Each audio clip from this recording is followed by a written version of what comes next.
What is up, guys? It's the weekend. It's been a long time. It's been a while since my last video. I've been a bit too caught up with life, you know. Like, I was kind of sick last week, so I didn't do my car last week. And the week before that was like the festive season, Chinese New Year. To all my Chinese subscribers and my Chinese friends, happy Chinese New Year, even though I'm kind of late already. So yeah, now we are actually going to do the Jeep because right now Jeep is our main priority. As usual, I'm driving Miku, and actually, to be honest, I'm actually kind of sick still today. You can hear that I have like some sort of flu, runny nose. Used to have fever. I had fever last night, but I think I got better from it, which is good news. And as you guys watched my previous video, I took out the axle shaft on the front axle. Is it called the axle shaft? I don't remember what it's called, yeah. But I took out that, and then I also took out the center axle diff. The past me actually took out the axle center diff, which I will show in this video as well. Flashback.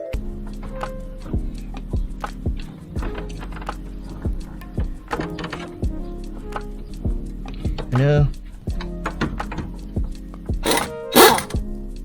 What?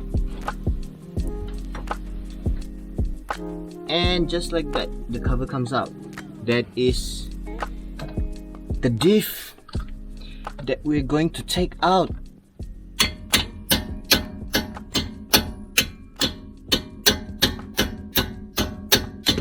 Oh, if you take it out, the diff is already out.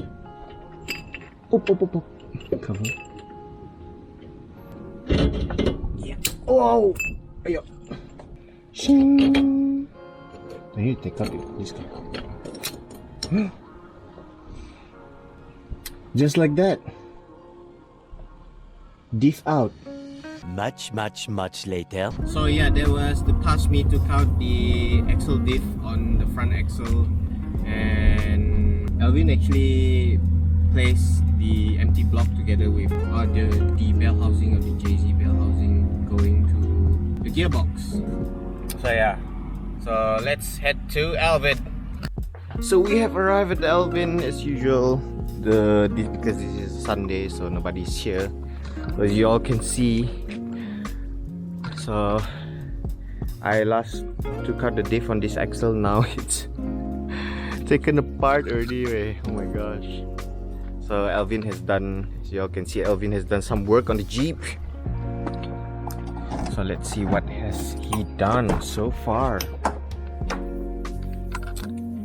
Oh my god, see, there's like actually water in my car. Pool. Gotta get rid of that. So that's the diff I actually put it inside my car, because I should actually bring it home because I have no use for it anymore. So as you all can see here, Alvin actually took out my right headlight, and then he cut off my fan wiring. The grill is no longer there, it's inside the car. And on the engine bay side, so in the previous video I showed you guys an empty block of a 1J with the bell housing connected to it for bracket fitting purposes, and now it's actually inside. I actually carried it by myself the other week. I don't remember which week. Flashback.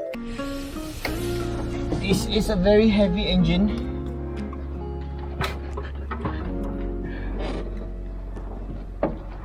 Wow, berat ya.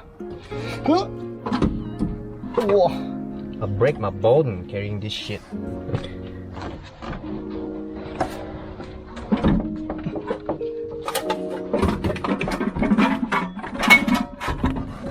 Yeah.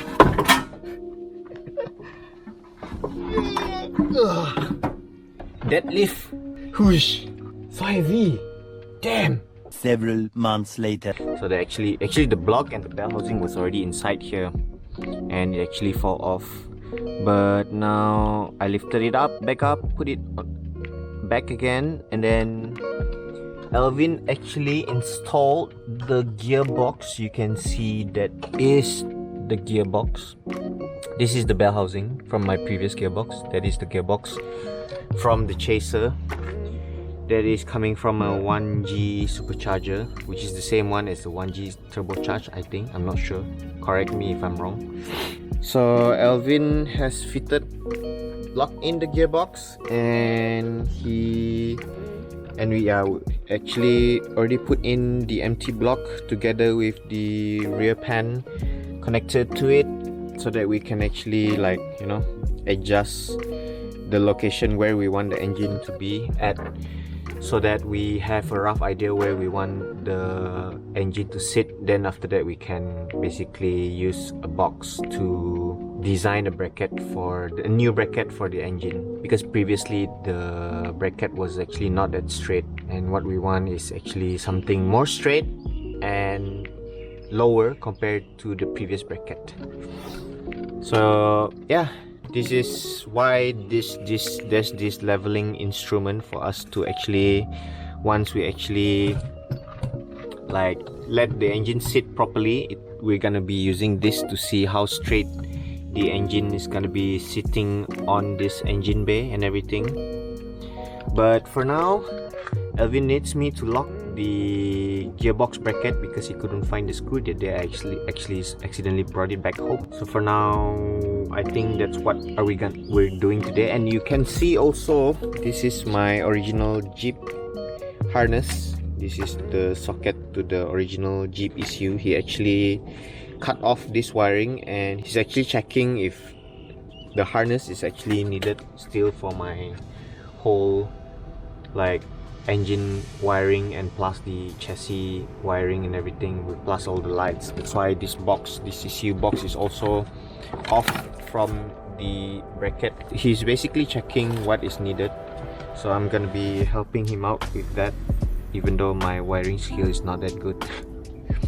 But you know, practice makes perfect. But yeah, seriously, I don't know what is needed and what is not, because what we're trying to do now, you can see this is the current harness, plus the engine harness is actually somewhere in the back. It's being stored in the back. We are trying to simplify the harness compared to this, and I am pretty 1000% sure that whole harness, most probably like 25% of the wiring is only actually needed for this car. So we're gonna simplify it, make it small, then add more wirings to it, make it look nicer. So for now, let's install the gearbox bracket.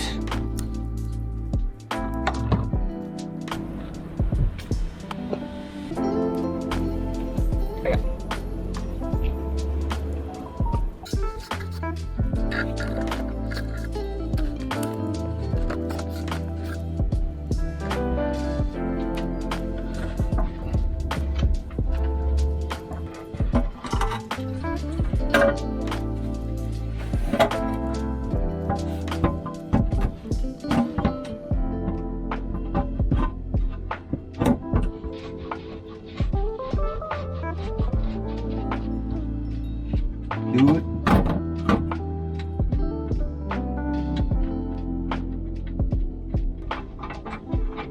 yay! Size 15.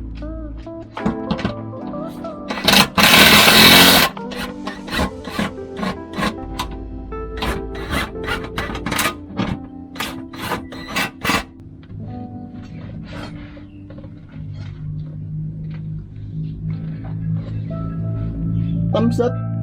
So yeah, that was the gearbox bracket bolted on.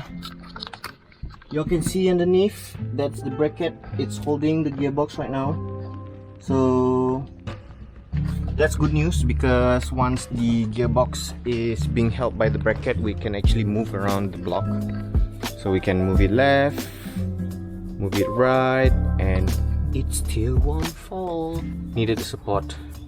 Then once that support is there, then we can actually finally adjust the position of the engine, which I'm not too sure how low or how high Alvin wants to position the block, I mean the whole engine.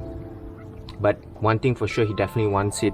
He wants the block to be more towards the back so that we have a lot of room of the radiator and the fan here. You know, just in case I want to upgrade the radiator next time. And of course, when we use the aluminum radiator, we have to change the fans. Previously, my fan was in between here, and then the fan here, and then after that, then the radiator was... So basically, the fan was squeezed between the radiator and the... What do you call this thing? Condenser? I think it's called the condenser. If we install a new radiator, we don't want that because a big fan wouldn't fit in between, you know, sandwich between the two. So more room for between here for future upgrades. This one move towards more of the back. Wanted to continue more on the Jeep stuff, but then it rains. So that is so far the progress on the Jeep. On the diff is already out. The empty block plus gearbox is already in with the brackets in, and I did a bit of the engine base stuff. Look at what we have here. So yeah, that's the so far the progress on the Jeep. Hopefully soon is gonna be the bracket maybe. But before doing the bracket, of course, we have to like mock up the position for what we want to have on the, what position we want, where we want the engine to be in the engine bay. So hope you guys like the video so far on Jeepra progress. Hopefully, cross fingers, not gonna be long. So you guys know the deal. Like, comment, subscribe, and meow meow. I'll see you guys in the next video.